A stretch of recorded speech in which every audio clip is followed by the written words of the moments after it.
Group D പരീക്ഷയ്ക്ക് apply ചെയ്യണമെങ്കിൽ നമ്മൾ ഏതൊക്കെ ഡോക്യുമെന്റുകൾ മുൻകൂറായി കരുതിയിരിക്കണം? അതായത് നമുക്ക് ഇനി ഏകദേശം ഒരു 10 ദിവസം കൂടിയേ നമ്മളുടെ ഗ്രൂപ്പ് ഡി പരീക്ഷയുടെ നോട്ടിഫിക്കേഷൻ വരാൻ വേണ്ടിയിട്ടുള്ളൂ. അപ്പോൾ ഈ നോട്ടിഫിക്കേഷൻ വരുമ്പോൾ തന്നെ നമുക്ക് ആപ്ലിക്കേഷൻ പ്രോപ്പർ ആയിട്ട് ഫില്ല് ചെയ്യണമെങ്കിൽ ഏതൊക്കെ ഡോക്യുമെന്റ്സ് നമ്മൾ മുൻകൂറായിട്ട് സംഘടിപ്പിച്ച് വെച്ചിട്ടുണ്ടാവണം, ആ ഡോക്യുമെന്റ്സിന്റെ വാലിഡിറ്റി എങ്ങനെയൊക്കെയാണ്, കൂടാതെ ഏതൊക്കെ ഡോക്യുമെന്റ്സ് ആണ് അപ്ലോഡ് ചെയ്യേണ്ടത്, ഏതൊക്കെ ഡോക്യുമെന്റ്സിന്റെ സർട്ടിഫിക്കറ്റ് നമ്പർ മാത്രം മതിയാവും തുടങ്ങിയ ഡോക്യുമെന്റ്സുമായിട്ട് ബന്ധപ്പെട്ടുള്ള വിശദമായ കാര്യങ്ങളെല്ലാം പറയുന്ന ഒരു വീഡിയോ ആണിത്. അപ്പൊ പറ്റുകയാണെങ്കിൽ ഈ ഒരു ഡോക്യുമെന്റ്സ് ഏതൊക്കെയാണ് വേണ്ടതെന്ന് നിങ്ങൾക്ക് സ്ക്രീൻഷോട്ടോ അതല്ലെങ്കിൽ ഫോട്ടോയോ എന്ത് വേണമെങ്കിലും എടുത്ത് വെക്കാവുന്നതാണ്. ഈ ഒരു ഡോക്യുമെന്റ്സ് എല്ലാം മാക്സിമം നിങ്ങൾ നോട്ടിഫിക്കേഷന് മുന്നേ തന്നെ സംഘടിപ്പിച്ച് വെക്കാനായിട്ട് ശ്രദ്ധിച്ചേക്കാം. അപ്പൊ മക്കളെ, ആദ്യമേ തന്നെ അറിഞ്ഞിരിക്കേണ്ട ഒരു കാര്യം എന്ന് പറഞ്ഞു കഴിഞ്ഞാൽ, നിങ്ങളിപ്പോ ആദ്യമായിട്ടാണ് ഈ ഒരു RRBയുടെ ഒരു പരീക്ഷയ്ക്ക് വേണ്ടിയിട്ട് രജിസ്റ്റർ ചെയ്യുന്നതെങ്കിൽ ഡെഫിനറ്റ്ലി നിങ്ങൾക്ക് RRBയുടെ ഒരു അക്കൗണ്ട് ക്രിയേറ്റ് ചെയ്യേണ്ടി വരും. അപ്പോൾ RRBയുടെ ഒരു അക്കൗണ്ട് ക്രിയേറ്റ് ചെയ്യണമെന്നാണെങ്കിൽ നിങ്ങൾക്ക് നിർബന്ധമായിട്ട് വേണ്ട ഒരു സംഭവം എന്ന് പറഞ്ഞാൽ ഒരു മൊബൈൽ നമ്പർ വേണം, അതുപോലെ തന്നെ ഒരു ഇമെയിൽ ID വേണം. ഇത് രണ്ടും വളരെയധികം നിർബന്ധമാണ്. ഇപ്പൊ നിങ്ങൾ ഓൾറെഡി മുന്നേ RRBയിൽ ഒരു അക്കൗണ്ട് ക്രിയേറ്റ് ചെയ്തിട്ടുള്ള വ്യക്തിയാണ് എന്നുണ്ടെങ്കിൽ നിങ്ങൾക്ക് ഇത് വേണ്ടി വരില്ല. പക്ഷെ ഫസ്റ്റ് ടൈം ക്രിയേറ്റ് ചെയ്യുമ്പോൾ ശ്രദ്ധിക്കേണ്ട ഒരു കാര്യം, നിങ്ങൾക്ക് ഡെഡിക്കേറ്റഡ് ആയിട്ടുള്ള, നിങ്ങൾക്ക് എപ്പോൾ വേണമെങ്കിലും കോൺടാക്ട് ചെയ്യാനും അതുപോലെ തന്നെ ഫുൾ ടൈം ആ സാധനത്തിലേക്ക് OTP തൊട്ട് എന്ത് സാധനം വന്നു കഴിഞ്ഞാൽ നിങ്ങൾക്ക് കൊടുക്കാനും പറ്റുന്ന ഒരു മൊബൈൽ നമ്പറും ഇമെയിൽ ID ആയിരിക്കണം. ഞാൻ പറയാനുള്ള കാര്യം എന്ന് പറഞ്ഞു കഴിഞ്ഞാൽ, ഒരുപാട് പേര് എല്ലാ വർഷവും ഈ പറഞ്ഞ പോലെ ആപ്ലിക്കേഷന്റെ എക്സാം ഡേറ്റ് ആകുമ്പോഴേക്കും ഹോൾ ടിക്കറ്റ്, സിറ്റി ഇന്റിമേഷൻ ഇതൊക്കെ വരുന്ന ഒരു സമയം പറയുന്ന ഒരു സംഭവമാണ്. മൊബൈൽ നമ്പറും ഇമെയിൽ ID ഇപ്പൊ കയ്യിലില്ല, അല്ലെങ്കിൽ ആ ഇമെയിൽ ID ഇപ്പൊ പോയി, മൊബൈൽ നമ്പർ ഇപ്പൊ യൂസ് ചെയ്യുന്നില്ല, അപ്പോൾ എന്തെങ്കിലും ചെയ്യാൻ പറ്റുമോ? ഉള്ള കാര്യം പറയാലോ, പെട്ടുപോയി. അത്രയും നാൾ പഠിച്ചത് മുഴുവൻ വേസ്റ്റ് ആവും. ഉള്ള കാര്യം പറയാം, വെറുതെ ആവശ്യമില്ലാത്ത പണിക്കൊന്നും നിൽക്കല്ലേ. പലരും ചെയ്യുന്നതെന്ന് പറഞ്ഞാൽ അന്നേരം രജിസ്റ്റർ ചെയ്യാൻ പോകുമ്പോൾ ഭയങ്കര ഫോൺ നമ്പർ അല്ലേ, ഫേസ്ബുക്ക് പോലെയൊക്കെ എപ്പോഴാണെങ്കിലും മാറ്റാന്നുള്ള രീതിയിലൊക്കെ വേണമെങ്കിൽ പോയി സിമ്പിൾ ആയിട്ട് കൊടുക്കും. ഇഷ്ടമുള്ള ഫോൺ നമ്പർ കൊടുക്കും. ചിലപ്പോൾ ചിലർ കഫേയിൽ ആളുടെ നമ്പർ കൊടുക്കുന്നവരുണ്ട്, അല്ലെങ്കിൽ അച്ഛൻ്റെ അമ്മയുടെ നമ്പർ കൊടുക്കുന്നവരുണ്ട്. ഇവരൊന്നും സ്വന്തം നമ്പർ ഉണ്ടായാലും ഇല്ലെങ്കിലും ശരി കൊടുക്കില്ല. അല്ലെങ്കിൽ ഇമെയിൽ ID പ്രോപ്പർ ആയിട്ട് അന്നേരമുള്ള ഇമെയിൽ ID കൊടുക്കുമ്പോഴായിട്ട് ഫോൺ മാറ്റുമ്പോൾ പുതിയ ഇമെയിൽ ID എടുക്കും. ഇങ്ങനെ ഒരുപാട് മാറ്റങ്ങൾ ഈ അടുത്ത ഗ്രൂപ്പ് ഡി പരീക്ഷയുടെ ആ ഒരു വർഷ കാലയളവിൽ നടക്കാം. അപ്പോൾ നിങ്ങൾക്ക് ഈ ഒരു വർഷത്തേക്ക് പ്രോപ്പർ ആയിട്ട് നിങ്ങളുടെ കയ്യിൽ ഉണ്ടാവുമെന്ന് ഉറപ്പുള്ള ഇമെയിൽ ID മൊബൈൽ നമ്പർ മാത്രം കൊടുക്കാനായിട്ട് ശ്രദ്ധിക്കുക. അപ്പോൾ അനാവശ്യമായിട്ട് റിസ്കുകളിലേക്കൊന്നും പോകരുത്. പ്രോപ്പർ ആയിട്ട് ഇതിന് വേണ്ടി ഒരു മൊബൈൽ നമ്പറും ഇമെയിൽ ID മസ്റ്റ് ആണ്. പിന്നെ രണ്ടാമത് ചെയ്യേണ്ട ഒരു സ്റ്റെപ്പ് എന്ന് പറഞ്ഞാൽ, അതിപ്പോൾ ആദ്യമായിട്ട് രജിസ്റ്റർ ചെയ്യുന്നവരാണെങ്കിൽ ശരി, ഇപ്പൊ നിലവിൽ ആധാർ RRB അക്കൗണ്ടുമായിട്ട് ലിങ്ക് ചെയ്യാത്തവരാണെങ്കിൽ ശരി, ആധാർ വെരിഫിക്കേഷൻ നമ്മുടെ RRB പരീക്ഷകൾക്ക് മാൻഡേറ്ററി ആയതുകൊണ്ട് തന്നെ ഡെഫിനറ്റ്ലി നിങ്ങൾ എന്ത് ചെയ്തിരിക്കണം, ആധാറുമായിട്ട് പ്രോപ്പർ ആയിട്ട് നിങ്ങളുടെ അക്കൗണ്ട് ലിങ്ക് ചെയ്തിരിക്കണം. സോ ആധാറും നിങ്ങൾ ലിങ്ക് ചെയ്യേണ്ടത് അത്യാവശ്യമാണ്. അപ്പോൾ ഒരു ഒന്നുമില്ല, ആധാർ അടിച്ചു കൊടുത്തു കഴിഞ്ഞാൽ ഒരു OTP വരും, അത് വെച്ച് അങ്ങോട്ട് നിങ്ങളുടെ അക്കൗണ്ട് ലിങ്ക് ചെയ്താൽ മതി. സോ ഈ രണ്ട് സംഭവങ്ങളും, അപ്പോൾ Aadhaar, mobile number, email ID, ഈ 3 സാധനം എന്താണ്, നിങ്ങൾക്ക് മസ്റ്റ് ആയിട്ട് നിങ്ങളുടെ കയ്യിൽ ഉണ്ടായിരിക്കേണ്ട സാധനങ്ങളാണ്. ഇനി അങ്ങോട്ടേക്കാണ് ഞാൻ പറഞ്ഞു തരാൻ പോകുന്നത്. നമ്മുടെ SSLC സർട്ടിഫിക്കറ്റ് വേണോ, അതുപോലെ തന്നെ നോൺ ക്രിമിനൽ സർട്ടിഫിക്കറ്റിന്റെ വാലിഡിറ്റി എങ്ങനെയൊക്കെയാണ് ഉണ്ടായിരിക്കേണ്ടത്, EWSന്റെ കാര്യം എടുക്കുമ്പോൾ എന്തൊക്കെയാണ് ശ്രദ്ധിക്കേണ്ടത് തുടങ്ങി ഓരോ സർട്ടിഫിക്കറ്റുമായിട്ട് ബന്ധപ്പെട്ട് നമ്മൾ ചില കാര്യങ്ങൾ ശ്രദ്ധിച്ചിരിക്കേണ്ട ആവശ്യമുണ്ട്. അപ്പോൾ ഈ ഒരു വീഡിയോ ഞാൻ കംപ്ലീറ്റ് ആയിട്ട് പറഞ്ഞു തരാം, നമുക്ക് എക്സ് സർവീസ്മെന്റിന്റെ സർട്ടിഫിക്കറ്റുകൾ അടക്കം എന്തൊക്കെ കാര്യങ്ങളാണ് ശ്രദ്ധിച്ചിരിക്കേണ്ടത് എന്ന്. ആദ്യമേ തന്നെ നമുക്കുള്ളതെന്ന് പറഞ്ഞാൽ നമ്മുടെ SSLC സർട്ടിഫിക്കറ്റ് ആണ്. നമുക്കറിയാം, നമ്മുടെ ഗ്രൂപ്പ് ഡി പരീക്ഷയുടെ പ്രധാന ക്വാളിഫിക്കേഷൻ എന്താണ്? SSLC ആണല്ലേ. സോ നിങ്ങൾ മനസ്സിലാക്കിയിരിക്കേണ്ട ഒരു കാര്യം എന്ന് പറഞ്ഞു കഴിഞ്ഞാൽ, നിങ്ങളുടെ SSLC സർട്ടിഫിക്കറ്റിലെ ഡീറ്റെയിൽസ് ശരിയാണോ തെറ്റാണോ എന്നൊന്നും നോക്കാൻ നിൽക്കരുത്. എന്താണോ SSLC സർട്ടിഫിക്കറ്റിൽ നിങ്ങളുടെ പേരും അതുപോലെ തന്നെ ഡേറ്റ് ഓഫ് ബർത്തും അച്ഛന്റെ പേരും ഒക്കെ കൊടുത്തിരിക്കുന്നത്, അതുപോലെ തന്നെ ആയിരിക്കണം നിങ്ങൾ ഗ്രൂപ്പ് ഡിയുടെ ആപ്ലിക്കേഷനിലും സബ്മിറ്റ് ചെയ്യേണ്ടത്. അതായത് അതിലിപ്പോ തെറ്റാണെങ്കിലും ശരി, ഒരു കുഴപ്പമില്ല. നിങ്ങളുടെ SSLC സർട്ടിഫിക്കറ്റിൽ എന്താണോ നിങ്ങളുടെ ഡീറ്റെയിൽസ് ഇരിക്കുന്നത് അതുപോലെ തന്നെ അപ്ലൈ ചെയ്യാൻ ശ്രദ്ധിക്കുക. വളരെ ഇമ്പോർട്ടന്റ് ആയിട്ടുള്ള ഒരു പോയിന്റ് ആണ്. മിക്കവരും ചെയ്യുന്ന ഒരു പരിപാടി എന്ന് പറഞ്ഞു കഴിഞ്ഞാൽ, ആധാർ വെച്ചിട്ട് അല്ലെങ്കിൽ ആധാറിലെ ഡീറ്റെയിൽസ് വെച്ചിട്ട് അപ്ലൈ ചെയ്യും. എന്നിട്ട് വിചാരിക്കുന്നതെന്ന് പറഞ്ഞാൽ SSLC സർട്ടിഫിക്കറ്റ് തിരുത്താം. SSLC സർട്ടിഫിക്കറ്റ് തിരുത്താന്ന് പറഞ്ഞു കഴിഞ്ഞാൽ ഇത്തിരി ചടങ്ങ് പിടിച്ച പരിപാടിയാണ്. അത് ഒന്നാമത്തെ കാര്യം. രണ്ടാമത്തേതെന്ന് പറഞ്ഞു കഴിഞ്ഞാൽ, ഇത്തരം പ്രശ്നങ്ങളൊക്കെ തെറ്റിപ്പോയാലും നമുക്ക് സോൾവ് ചെയ്യാനായിട്ട് ഡോക്യുമെന്റ് വെരിഫിക്കേഷനിൽ അഫിഡവിറ്റ് എന്ന് പറഞ്ഞൊരു സാധനമുണ്ട്. ഈ ഡോക്യുമെന്റ് വെരിഫിക്കേഷനുമായിട്ട് ബന്ധപ്പെട്ട് ഞാനൊരു സെപ്പറേറ്റ് വീഡിയോ ചെയ്തിട്ടുണ്ട്. അത് കണ്ട് നോക്കിക്കഴിഞ്ഞാൽ മനസ്സിലാവും ഇതുപോലുള്ള മിസ്റ്റേക്കുകളൊക്കെ ഉള്ള ആളുകൾ എന്താണ് ചെയ്യേണ്ടതെന്ന്. അപ്പോൾ ഡീറ്റെയിൽ ആയിട്ട് ഞാനൊരു വീഡിയോയിൽ പറഞ്ഞിട്ടുണ്ട് എന്താണ് ഇത്തരം മിസ്റ്റേക്കുകൾ, അതായത് SSLC സർട്ടിഫിക്കറ്റിലും ആധാർ സർട്ടിഫിക്കറ്റും തമ്മിൽ എന്തെങ്കിലും മിസ്മാച്ചും കാര്യങ്ങളൊക്കെ ഉള്ളവർ എന്താണ് ചെയ്യേണ്ടതെന്ന് ഡീറ്റെയിൽ ആയിട്ട് പറഞ്ഞിട്ടുണ്ട്. അപ്പോൾ ആ വീഡിയോ ഒന്ന് കണ്ടു നോക്കിയാൽ മതി. സോ നിങ്ങൾ തൽക്കാലം അറിഞ്ഞിരിക്കേണ്ട ഒരു കാര്യം, അപ്ലൈ ചെയ്യുമ്പോൾ SSLC സർട്ടിഫിക്കറ്റിലെ ഡീറ്റെയിൽസ് തന്നെ കൊടുക്കുക. മറ്റ് ഡീറ്റെയിൽസിലോട്ട് ഒന്നും പോകാനായിട്ട് നിൽക്കല്ലേ.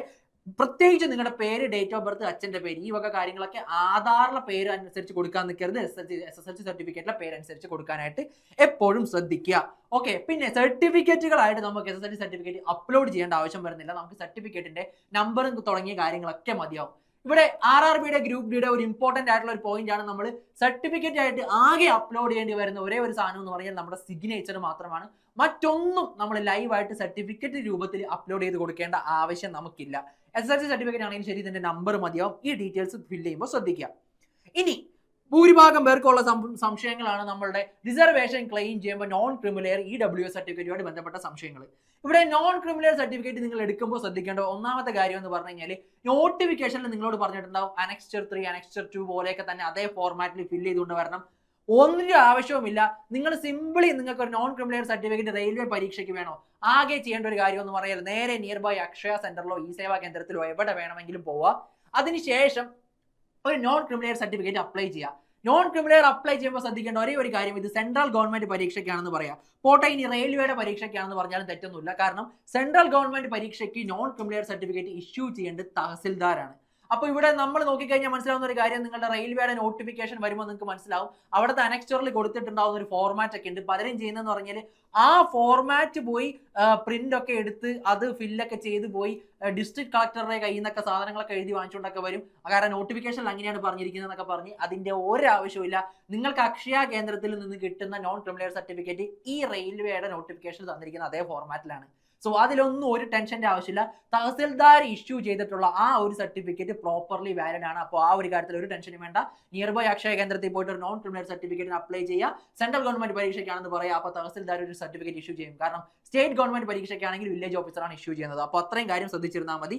ഇനി ഇതിന്റെ വാലിഡിറ്റി, ഒരു നോൺ ക്രിമിലെയർ സർട്ടിഫിക്കറ്റിന്റെ വാലിഡിറ്റി എന്ന് പറഞ്ഞത് 1 വർഷമാണ്. ഓക്കെ, 1 ഇയർ ആണ് ഈ ഒരു സർട്ടിഫിക്കറ്റിന്റെ വാലിഡിറ്റി എന്ന് പറഞ്ഞു കഴിഞ്ഞാൽ. അപ്പോൾ ഇവിടെ നിങ്ങൾ ശ്രദ്ധിക്കേണ്ട ഒരു കാര്യം, നമ്മളുടെ ആപ്ലിക്കേഷന്റെ ക്ലോസ് ചെയ്യുന്ന ഡേറ്റിന് അന്ന് വരെ ഇഷ്യൂ ചെയ്തിട്ടുള്ള സർട്ടിഫിക്കറ്റ് വാലിഡ് ആണ്. അതായത് നിങ്ങളിപ്പോ ആപ്ലിക്കേഷൻ ക്ലോസ് ചെയ്തതിന് ശേഷം, ഡെഫിനറ്റ്ലി നമുക്ക് അത് ആഡ് ചെയ്യാൻ പറ്റില്ല, പക്ഷെ ക്ലോസ് ചെയ്തതിന് ശേഷം കൊണ്ടുവരുന്ന സർട്ടിഫിക്കറ്റിന്റെ ഡേറ്റ് ഒന്നും വാലിഡ് ആയിരിക്കില്ല.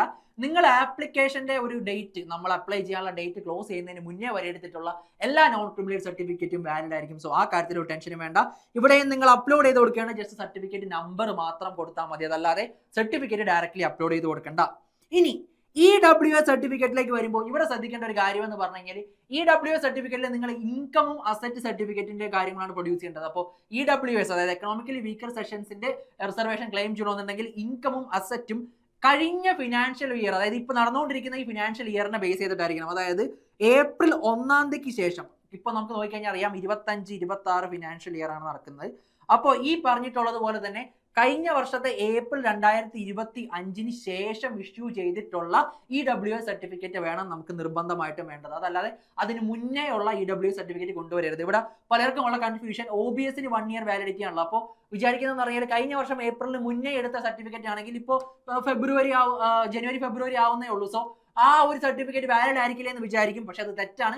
EWS എടുക്കുമ്പോൾ ശ്രദ്ധിക്കേണ്ട ഒരു കാര്യം, April 1 ശേഷമുള്ള, അതായത് ഫിനാൻഷ്യൽ ഇയർ തുടങ്ങുമ്പോൾ ഉള്ള സർട്ടിഫിക്കറ്റ് എടുക്കണം, മസ്റ്റ് ആണ്. സോ EWS മിക്കവാറും കഴിഞ്ഞ ഏപ്രിലിന് ശേഷം എടുത്തിട്ടുള്ളവരാണെങ്കിൽ കുഴപ്പമില്ല, അതിന് മുന്നേ എടുത്തിട്ടുള്ളവർ പുതിയ EWS സർട്ടിഫിക്കറ്റ് സംഘടിപ്പിച്ച് വെച്ചിരിക്കുക. അതാകുമ്പോൾ നമുക്ക് അപ്ലൈ ചെയ്യാൻ ഈസി ആയിരിക്കും. ഇവിടെയും സർട്ടിഫിക്കറ്റ് നമ്പർ മാത്രം നമ്മൾ എന്ത് ചെയ്താൽ മതി, ജസ്റ്റ് എൻ്റർ ചെയ്ത് കൊടുത്താൽ മതി.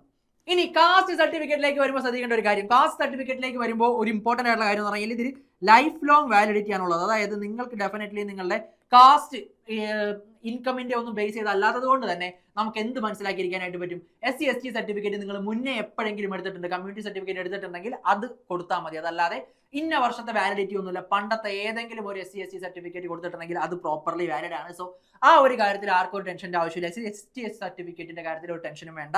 ഇവിടെ സർട്ടിഫിക്കറ്റ് നമ്പർ മാത്രം എൻ്റർ ചെയ്ത് കൊടുത്താൽ മതി. പക്ഷേ നിങ്ങൾക്ക് ഇവിടെ ശ്രദ്ധിക്കേണ്ട ഒരു കാര്യം എന്ന് പറഞ്ഞു കഴിഞ്ഞാൽ, നിങ്ങൾക്ക് SC ST വിഭാഗത്തിൽപ്പെട്ടവർക്ക് ഫ്രീ ട്രാവൽ ചെയ്യാനായിട്ട് ഫ്രീ ആയിട്ട് സ്ലീപ്പർ ടിക്കറ്റ് കൊടുക്കുന്നുണ്ട്. അതായത് ഇപ്പൊ നിങ്ങൾക്ക് തൃശ്ശൂരിൽ നിന്ന് എറണാകുളം വരെയൊക്കെ പോകണം, അല്ലെങ്കിൽ നിങ്ങൾക്ക് ലോങ്ങിലാണ് എവിടെയെങ്കിലും എക്സാം സെന്റർ കിട്ടുന്നതെങ്കിൽ നിങ്ങൾക്ക് ട്രെയിനിൽ സ്ലീപ്പർ ക്ലാസ് ടിക്കറ്റ് ഫ്രീ ആയിട്ട് കിട്ടുന്നുണ്ട്. റെയിൽവേ പ്രൊവൈഡ് ചെയ്യുന്നതാണ് എക്സാം എഴുതാൻ പോകുന്നവർക്ക് വേണ്ടി. അപ്പോൾ നിങ്ങൾക്ക് ആ ഒരു ഫെസിലിറ്റി അവൈൽ ചെയ്യണോ വേണ്ടയോ എന്ന് നിങ്ങളുടെ ആപ്ലിക്കേഷൻ ഫോമിൽ ഒരു ഓപ്ഷൻ ഉണ്ടാവും. അപ്പോൾ നിങ്ങൾക്ക് ആ ഒരു ഫെസിലിറ്റി അവൈൽ ചെയ്യണമെന്നാണെങ്കിൽ മാത്രം നിങ്ങൾ എന്ത് ചെയ്യേണ്ടി വരും, നിങ്ങളുടെ സർട്ടിഫിക്കറ്റ് അപ്ലോഡ് ചെയ്ത് കൊടുക്കേണ്ടി വരും. അല്ലാത്ത പക്ഷം നിങ്ങൾ സർട്ടിഫിക്കറ്റ് നമ്പർ എൻ്റർ ചെയ്താൽ മതി. അപ്പോൾ ശ്രദ്ധിക്കുക, നിങ്ങൾക്ക് ആ ഒരു ഫ്രീ ട്രാവൽ ഫെസിലിറ്റി വേണം, അല്ലെങ്കിൽ നിങ്ങൾക്ക് ആ ഒരു ടിക്കറ്റ് വേണം എന്നുണ്ടെങ്കിൽ മാത്രം നിങ്ങൾ അപ്ലോഡ് ചെയ്ത് കൊടുക്കേണ്ടി വരും സർട്ടിഫിക്കറ്റ്. ഇല്ലെങ്കിൽ ബാക്കി എല്ലാ സർട്ടിഫിക്കറ്റും പോലെ തന്നെ നിങ്ങൾ സർട്ടിഫിക്കറ്റ് നമ്പർ എൻ്റർ ചെയ്ത് കഴിഞ്ഞാൽ നിങ്ങൾക്ക് റിസർവേഷൻ്റെ കാര്യങ്ങളൊക്കെ കിട്ടുന്നതാണ്. ഇനി കൂടുതൽ സംശയങ്ങൾ വരികയാണെന്നുണ്ടെങ്കിൽ നിങ്ങൾ ഡോക്യുമെന്റ് വെരിഫിക്കേഷൻ ഒരു വീഡിയോ ഞാൻ നേരത്തെ പറഞ്ഞത് ചാനലിൽ കിടപ്പുണ്ട്, അതൊന്ന് കണ്ടു കഴിഞ്ഞാൽ കൂടുതലായിട്ടുള്ള ക്ലാരിറ്റി നിങ്ങൾക്ക് കിട്ടുന്നതാണ്. അടുത്തതാണ് നോ ഒബ്ജക്ഷൻ സർട്ടിഫിക്കറ്റ്. ഇത് പ്രധാനമായിട്ടും എടുക്കേണ്ടി വരുന്നതെന്ന് പറഞ്ഞാൽ നിലവിൽ സർക്കാരിന്റെ ഏതെങ്കിലും രീതിയിൽ ഒരു ജോലി ചെയ്യുന്ന വ്യക്തികൾ എല്ലാവരും ആ ഒരു എംപ്ലോയറുടെ കയ്യിൽ നിന്ന് നോ ഒബ്ജക്ഷൻ സർട്ടിഫിക്കറ്റ് വാങ്ങിക്കണം. അതായത് അവരുടെ ഡിപ്പാർട്ട്മെന്റിന്റെ ഹെഡിന്റെ കയ്യിൽ നിന്നും ഒരു നോ ഒബ്ജക്ഷൻ സർട്ടിഫിക്കറ്റ് NOC വാങ്ങിക്കേണ്ടത് അത്യാവശ്യമാണ്. അതിപ്പോ സെൻട്രൽ ആണെങ്കിലും ശരി, സ്റ്റേറ്റ് ഗവൺമെന്റ് ആണെങ്കിലും ശരി, PSUs നമ്മുടെ KSRTC അടക്കമുള്ള ഏത് ജോലിയാണെങ്കിലും ശരി, സർക്കാരിന്റെ ശമ്പളം നിങ്ങൾ വാങ്ങുന്നുണ്ടോ, ഏത് സർക്കാരിന്റെ ആണെങ്കിലും ശരി, അതിപ്പോ നിങ്ങളുടെ പൊതുമേഖലാ സ്ഥാപനമാണെങ്കിൽ പോലും നിങ്ങൾ എന്ത് ചെയ്തിരിക്കണം, അവിടെ നിന്ന് ഒരു NOC വാങ്ങിയതിന് ശേഷം മാത്രമേ അപ്ലൈ ചെയ്യാനായിട്ട് പാടുള്ളൂ. കാരണം നിങ്ങൾ നിലവിൽ ആ ഒരു സർക്കാർ ജോലിയിൽ ഇരിക്കുന്ന വ്യക്തിയാണെങ്കിൽ RRB പരീക്ഷകൾക്കൊക്കെ അപ്ലൈ ചെയ്യണമെങ്കിൽ ആ ഒരു NOC എടുക്കേണ്ടത് വളരെ അത്യാവശ്യമാണ്. സോ അതുകൂടി ഒന്ന് മനസ്സിലാക്കിയിരിക്കുക. അടുത്തതാണ് പേഴ്സൺ വിത്ത് ഡിസബിലിറ്റി സർട്ടിഫിക്കറ്റ്. നമുക്കറിയാവുന്നത് പോലെ തന്നെ എന്തെങ്കിലും ഡിസബിലിറ്റി പരമായിട്ടുള്ള റിസർവേഷൻ ക്ലെയിം ചെയ്യണമെന്ന് ആഗ്രഹിക്കുന്നവർ നോട്ടിഫിക്കേഷനിൽ പറഞ്ഞിട്ടുള്ള കോമ്പിറ്റന്റ് അതോറിറ്റിയുടെ കയ്യിൽ നിന്നും ഒരു സർട്ടിഫിക്കറ്റ് വാങ്ങേണ്ട അത്യാവശ്യമാണ്. ഇവിടെയും ഈ സർട്ടിഫിക്കറ്റുകൾക്കെല്ലാം തന്നെ ഒരു പ്രോപ്പർ ഫോർമാറ്റ് നമ്മുടെ എവിടെ കൊടുത്തിട്ടുണ്ട്, റെയിൽവേയുടെ നോട്ടിഫിക്കേഷനിൽ കൊടുത്തിട്ടുണ്ട്. പക്ഷെ നിങ്ങൾ ആരും പേടിക്കേണ്ട ആവശ്യമില്ല, നമ്മുടെ നാട്ടിൽ കിട്ടുന്ന സർട്ടിഫിക്കറ്റ് അതേ ഫോർമാറ്റിൽ തന്നെയാണ്. അപ്പോൾ അതുകൊണ്ട് ഓർത്ത് ആരും പേടിക്കേണ്ട, അതുകൊണ്ട് അത് പ്രിന്റ് എടുത്തുകൊണ്ട് പോകണമെന്നൊന്നും ഞാൻ പറയില്ല. നമുക്ക് പ്രോപ്പർ ആയിട്ടുള്ള സ്വാഭാവികമായിട്ട് നമ്മുടെ ജില്ലാ ഹോസ്പിറ്റലിലെ ഡോക്ടർമാരൊക്കെയാണ് ഇത് ഇഷ്യൂ ചെയ്യാറുള്ളത്. അപ്പോൾ പേഴ്സൺ വിത്ത് ഡിസബിലിറ്റി സർട്ടിഫിക്കറ്റ് വേണമെന്നുള്ളവർ അതുകൂടി ഒന്ന് എടുത്ത് വെച്ചിരിക്കുക. ഡിസബിലിറ്റീസുമായിട്ട് ബന്ധപ്പെട്ട് നിങ്ങളുടെ നോട്ടിഫിക്കേഷനിൽ ഏതൊക്കെ ഡിസബിലിറ്റീസ് ആണെന്ന് പറഞ്ഞിട്ടുണ്ടാവും. നമുക്ക് നോട്ടിഫിക്കേഷൻ വന്നതിന് ശേഷം അതുമായിട്ട് ബന്ധപ്പെട്ട് ഡീറ്റെയിൽ ആയിട്ടുള്ള ഒരു വീഡിയോ ചെയ്യാം. സോ പ്രോപ്പർ ആയിട്ടുള്ള ഡിസബിലിറ്റി സർട്ടിഫിക്കറ്റ് ഇല്ലാത്തവർ അതുകൂടി ഒന്ന് സംഘടിപ്പിച്ച് വെച്ചിരിക്കുക. ഓക്കെ, അടുത്തത് എക്സ് സർവീസ്മെൻ. നമ്മുടെ സർവീസിൽ നിന്ന് വിരമിച്ച് പോകുന്നവർക്ക് നമുക്കറിയാവുന്ന പോലെ തന്നെ ഏജ് റിലാക്സേഷനും കാര്യങ്ങളൊക്കെ നല്ലോണം ഉണ്ട്. നമ്മുടെ സർവീസിന്റെ അടിസ്ഥാനത്തിലായിരിക്കും നമുക്ക് ഏജ് റിലാക്സേഷനും കാര്യങ്ങളൊക്കെ കിട്ടാനായിട്ട് പോകുന്നത്. സോ ഡിസ്ചാർജ് സർട്ടിഫിക്കറ്റ് കയ്യിലുണ്ടായിരിക്കേണ്ടത് വളരെ അത്യാവശ്യമാണ്. അതിന്റെ നമ്പറും നമ്മൾ അടിച്ചു കൊടുക്കേണ്ടതായിട്ട് വരും. സോ ഡെഫിനറ്റ്ലി എന്ത് ചെയ്തിരിക്കുക, എക്സ് സർവീസ്മെൻ ആണ് നിങ്ങൾ ആ ഒരു റിസർവേഷനും കാര്യങ്ങളും ക്ലെയിം ചെയ്യാൻ ആഗ്രഹിക്കുന്നുണ്ടെങ്കിൽ ഡെഫിനറ്റ്ലി ഡിസ്ചാർജ് സർട്ടിഫിക്കറ്റ് വേണം. കൂടാതെ നിങ്ങൾക്കും ഇതുപോലെ തന്നെ കാസ്റ്റ് ബേസ്ഡ് എന്തെങ്കിലും റിസർവേഷൻ ക്ലെയിം ചെയ്യുന്നുണ്ടെങ്കിൽ അതിന്റെ സർട്ടിഫിക്കറ്റ്, നോൺ ക്രിമിനൽ ആണെങ്കിലും ശരി, SC/ST സർട്ടിഫിക്കറ്റ് ആണെങ്കിലും ശരി, EWS സർട്ടിഫിക്കറ്റ് ആണെങ്കിലും ശരി, ഈ സർട്ടിഫിക്കറ്റുകളെല്ലാം നിങ്ങൾ റിസർവേഷൻ ക്ലെയിം ചെയ്യാൻ ആഗ്രഹിക്കുന്നുണ്ടെങ്കിൽ ഇതിനോടൊപ്പം സബ്മിറ്റ് ചെയ്യേണ്ടത് അത്യാവശ്യമാണ്. ഇനി ഫോട്ടോന്റെ കാര്യത്തിലേക്ക് വരാം.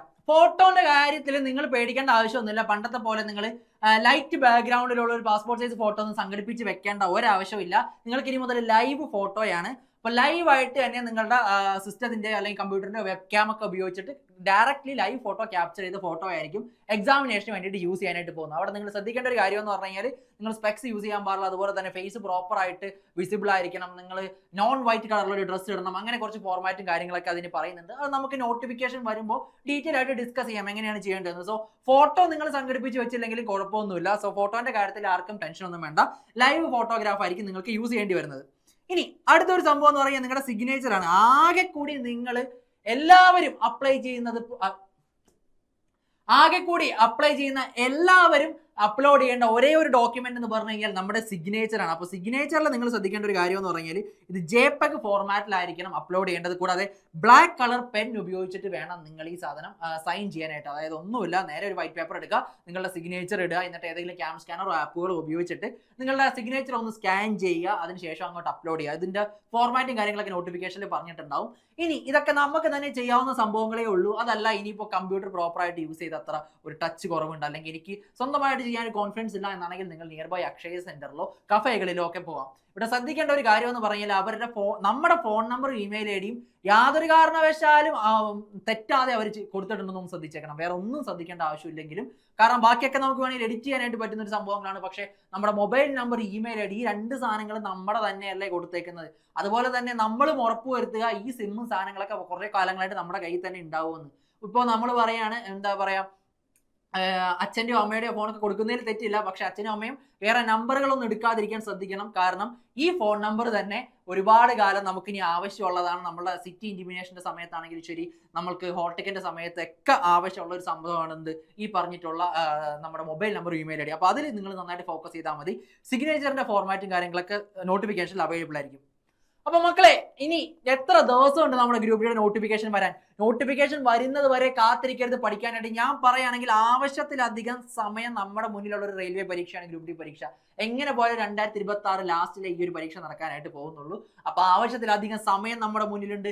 നമുക്ക് വിശദമായിട്ട് തന്നെ ആവശ്യത്തിലധികം റിവിഷൻ നടത്തി, പ്രോപ്പർ മോക്ക് ടെസ്റ്റ് നടത്തി, ലൈവ് ക്ലാസ് കണ്ട്, ഇപ്പൊ ജോലി ചെയ്യുന്നവരാണ് നിങ്ങളെങ്കിലും ഒരു പ്രശ്നമല്ല, വീട്ടമ്മയാണ് നിങ്ങളെങ്കിലും ഒരു പ്രശ്നമല്ല. കാരണം ഏതൊരാൾക്കും പഠിക്കാൻ വേണ്ട സമയം നമ്മുടെ മുന്നിൽ ഇട്ടുകൊണ്ടാണ് ഈ പറഞ്ഞ ഗ്രൂപ്പ് ഡി പരീക്ഷ വരാനായിട്ട് പോകുന്നത്. അപ്പോൾ അവസരങ്ങൾ പാഴാക്കി കളയല്ലേ, പ്രോപ്പർ ആയിട്ട് ഉപയോഗിക്കുക. ഇപ്പൊ മറ്റു പരീക്ഷകളെ പോലെ അല്ല ഈ പറഞ്ഞ ഗ്രൂപ്പ് ഡി പരീക്ഷ. മറ്റു പരീക്ഷകളൊക്കെ നമുക്ക് ഡെഫിനറ്റ്ലി അധികം സമയമില്ല, നമ്മൾ മാക്സിമം ഫാസ്റ്റ് ആയിട്ട് പഠിച്ചുകൊണ്ടിരുന്നേ പറ്റുള്ളൂ. ഗ്രൂപ്പ് ഡി അങ്ങനെയല്ല. നിങ്ങൾ എല്ലാ ദിവസവും കൃത്യമായിട്ട് ഇത്ര സമയം ഈ പഠനത്തിന് വേണ്ടിയിട്ട് മാറ്റി വെക്കാൻ റെഡിയാണ് എന്നുണ്ടെങ്കിൽ നമ്മുടെ സൂപ്പർ നോട്ട്സിന്റെ ഒരു അശ്വ ബാച്ചിലോട്ട് നേരെ കടന്നു വരാവുന്നതാണ്. നമ്മളുടെ ഡയറക്റ്റ് ടീച്ചേഴ്സിന്റെ കീഴിൽ മെന്റർഷിപ്പിൽ നടത്തുന്ന ഒരു ബാച്ചാണ് അശ്വ ബാച്ച്. അപ്പൊ ഈ ഒരു ബാച്ചിന്റെ പ്രത്യേകത എന്ന് പറഞ്ഞു കഴിഞ്ഞാൽ സിലബസ് മാക്സിമം പെട്ടെന്ന് തന്നെ കവർ ചെയ്ത് തീർക്കുക എന്നുള്ളതാണ്. നിങ്ങൾക്ക് പ്രോപ്പർലി വീക്കിലി ഒരു സ്റ്റഡി പ്ലാൻ തരും. ആ ഒരു സ്റ്റഡി പ്ലാൻ പ്രകാരം എത്ര ക്ലാസ്സുകൾ നിങ്ങൾക്ക് ഒരു ദിവസം കാണണം, ഏതൊക്കെ ടോപ്പിക്കുകൾ നിങ്ങൾ പഠിക്കണം, എത്ര മോക്ക് ടെസ്റ്റുകൾ നിങ്ങൾ എടുക്കണം, കൂടാതെ ഒരു ആഴ്ചയിൽ ഏതൊക്കെ ലൈവ് ക്ലാസ്സുകളാണ്, ലൈവ് PYQ ഡിസ്കഷൻസ് ആയിട്ട് ഉണ്ടാവുന്നത് തുടങ്ങിയ സകല ഡീറ്റെയിൽസും അടങ്ങിയിട്ടുള്ളതായിരിക്കും ഒരു വീക്ക്ലി സ്റ്റഡി പ്ലാൻ. അപ്പൊ ഈ വീക്ക്ലി സ്റ്റഡി പ്ലാൻ നിങ്ങൾ ഫോളോ ചെയ്താൽ തന്നെ ഒരു 3-4 മാസത്തിനുള്ളിൽ നിങ്ങൾക്ക് പക്കയായിട്ട് പഠിത്തത്തിന്റെ ട്രാക്കിലോട്ട് എത്തും. കൂടാതെ പോർഷൻസ് കവർ ആയിക്കൊണ്ടിരിക്കും. തുടങ്ങി നിങ്ങളുടെ ആ ഒരു പഠനം നിങ്ങൾ പോലും അറിയാതെ ചെയ്യിക്കുന്ന ഒരു സ്റ്റഡി പ്ലാൻ ആണ് ഞങ്ങൾ ഇട്ടേക്കുന്നത്. അപ്പോൾ ആ ഒരു പ്രോപ്പർ സ്റ്റഡി പ്ലാനോട് കൂടി പഠിക്കാൻ നിങ്ങൾക്ക് ഈ പറഞ്ഞ അശ്വ ബാച്ച് വളരെയധികം ഹെൽപ്ഫുൾ ആയിരിക്കും. മക്കളെ, അവസരങ്ങൾ ഞാൻ വീണ്ടും പറയുന്നു, പ്രോപ്പർ ആയിട്ട് വിനിയോഗിക്കുക, പാഴാക്കി കളയില്ലേ, നല്ല രീതിക്ക് തന്നെ നിങ്ങളുടെ പഠനം മുന്നോട്ടേക്ക് കൊണ്ടുപോകുക. ബാച്ചിൽ ജോയിൻ ചെയ്യാൻ താല്പര്യമുള്ള എല്ലാവരും താഴെ കാണുന്ന ഗൂഗിൾ ഫോം ഫില്ല് ചെയ്യുക, അല്ലെങ്കിൽ 8281223366 എന്ന് പറഞ്ഞാൽ ഈ ഒരു നമ്പറിലേക്ക് ഒന്ന് കോൺടാക്ട് ചെയ്താൽ മതിയാവും. അപ്പോൾ എനിക്ക് വീണ്ടും പറയാനുള്ള ഒരു സംഭവം എന്ന് പറയുന്നത് നമ്മുടെ സോഷ്യൽ മീഡിയ പേജസിനെ കുറിച്ചാണ്. നിങ്ങൾ നമ്മുടെ ടെലിഗ്രാം ചാനലൊക്കെ ഒന്ന് കയറി സബ്സ്ക്രൈബ് ചെയ്തിട്ടേക്കുക. കാരണം ഒരുപാട് ഫ്രീ മെറ്റീരിയൽസും കാര്യങ്ങളൊക്കെ നമ്മുടെ ചാനലിൽ അവൈലബിൾ ആയിട്ടുണ്ട്. അപ്പോൾ അതൊന്നും പാഴാക്കി കളയരുത്. നിങ്ങൾക്ക് ഒരുപാട് ഉപകാരപ്പെടുന്ന സംഭവങ്ങളാണ് നമ്മുടെ ടെലിഗ്രാം ചാനലിൽ ഇൻക്ലൂഡ് ചെയ്തിരിക്കുന്നത്. കൂടാതെ അപ് ടു ഡേറ്റ് ആയിട്ട് വരുന്ന ഡോക്യുമെന്റ്സും കാര്യങ്ങളെല്ലാം ടെലിഗ്രാം ചാനലിൽ അവൈലബിൾ ആയിരിക്കും. കൂടാതെ നമ്മളുടെ social media pages, especially YouTube pages ഒക്കെ ഒന്ന് സബ്സ്ക്രൈബ് ചെയ്തിട്ടേക്കുക. കാരണം സൂപ്പർ നോട്ട്സിന്റെ പുതിയ SSC RRB ചാനലാണിത്. അപ്പോൾ ഈ ഒരു ചാനൽ ഫോളോ ചെയ്താൽ തന്നെ നിങ്ങൾക്ക് സെൻട്രൽ ഗവൺമെന്റ് എക്സാംസുമായിട്ട് ബന്ധപ്പെട്ടുള്ള എല്ലാ അപ്ഡേറ്റും കാര്യങ്ങളൊക്കെ കറക്റ്റ് ടൈമിൽ എത്തുന്നതാണ്. കൂടാതെ ഇതുപോലുള്ള ഇൻഫോർമേറ്റീവ് ആയിട്ടുള്ള വീഡിയോസും ഒരുപാട് ലൈവ് ക്ലാസ്സും കണ്ടന്റ് വീഡിയോസ് ഒക്കെ നമ്മുടെ ചാനലിൽ അവൈലബിൾ ആയിട്ടുണ്ട്. സോ നല്ല രീതിക്ക് തന്നെ പഠിക്കുക, എപ്പോഴും നല്ല പോസിറ്റീവ് മൈൻഡ് സെറ്റോട് കൂടി ഇരിക്കുക. പഠനം എന്നത് എൻ്റെ ഒരു ഭാരമായിട്ടല്ല, എനിക്കത് ആവശ്യമായിട്ട് വേണം നിങ്ങൾ കാണാനായിട്ട്. അടിപൊളിയായിട്ട് പഠിക്കുക. Thank you and all the best.